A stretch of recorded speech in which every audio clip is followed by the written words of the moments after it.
Georgetown, Washington, D.C. It's about 6 p.m. Friday. Members of the Constitutionalist Underground gather at a local saloon. They've come from all across America to participate in the Freedom March to the Capitol building tomorrow. The march is inspired by Congressman Ron Paul and his revolution to honor the laws of the U.S. Constitution that guarantee liberty for citizens.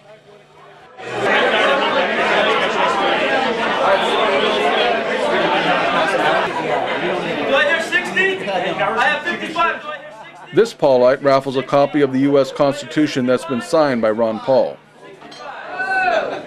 100! Can anyone top 100 with 105? 105! What is this? 110? Oh. Do I hear 110? Otherwise I have 105 over here in the corner. 110? Going once? Going twice? It's gone. Outside, Ron Paul revolutionaries recruit. That's why I'm standing out here while there's an entire party upstairs on the second floor. Just go join it. Just minutes after I left, about 10:15, Ron Paul made a surprise visit. Sorry I missed that shot. Stop the war in Iran!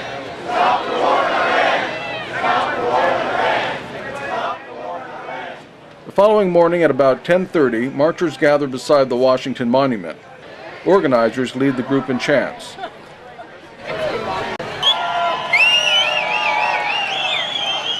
At 11, the march begins. The crowd heads up Constitution Avenue toward the Capitol, about 2 miles away.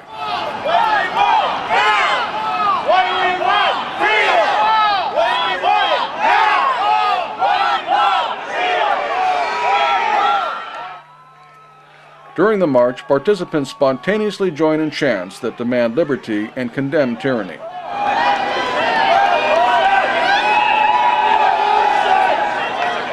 Colonial buildings and inspiring sculptures evoke a sense of patriotism amongst the participants.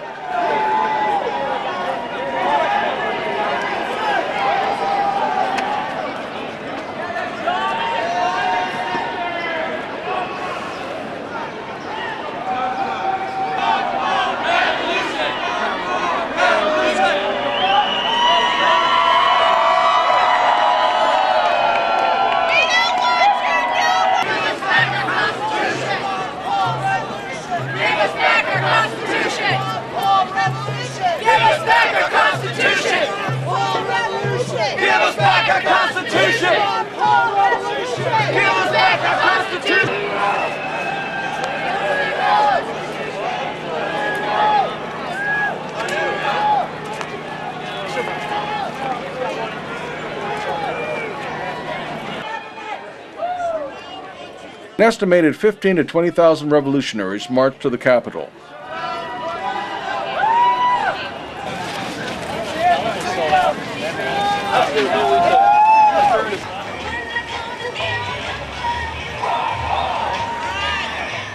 They gather on the Capitol lawn.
Gary Franchi, successor to Aaron Russo and founder of Restore the Republic, and Ernest Hancock, creator of The Revolution and publisher of FreedomPhoenix.com, double as MCs. Monitoring of their communications, what we read, what we write, what we say, and even what we believe.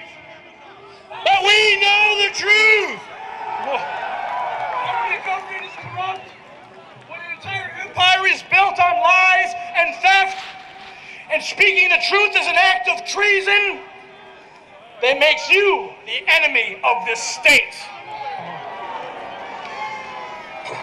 They say that we should believe that the Federal Reserve's paper is actually money. But we know the truth. That Federal Reserve notes are not even a promise to pay us real money. It's just paper. They say that more of our money is required to fix the government schools. But we know the truth. The government schools are doing exactly as they're planned to do. They say election computers save money, provide faster and more accurate results. But we know the truth. I can take beyond rising from my About a dozen speakers precede Ron Paul. by someone to be a crime or Patriot Tom violation. Mullen opens with a letter he wrote. More of my property is seized to support grand adventures in foreign lands where my company's or government spreads freedom through the crosshairs of its guns. My government's invasion of countries that pose no military threat to us whatsoever has made me hated throughout the world merely for being an American, and has helped enslave my children to unserviceable debts. G. Edward Griffin, founder of Freedom Force International and author of The Creature from Jekyll Island, discusses the Federal Reserve. I thought, well, this is the age of the soundbite, isn't it?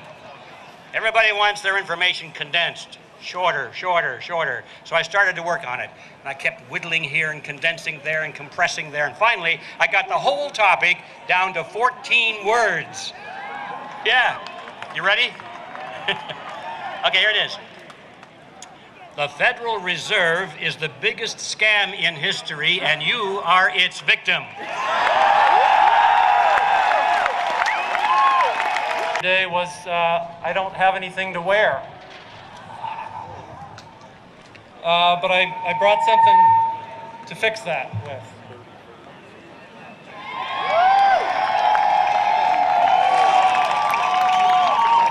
That's my son, Ryan.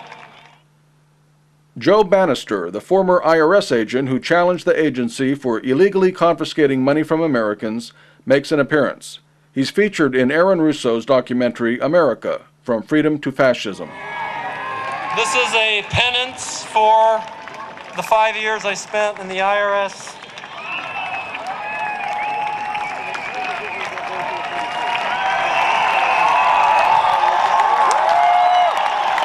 Because I'm going to teach you how to be the jury that can let a tax evader or a willful failure to file tax person off the hook. All you need to do is get into the deliberation room. Also featured in America From Freedom to Fascism, Marcy Brooks discusses how to be an effective juror.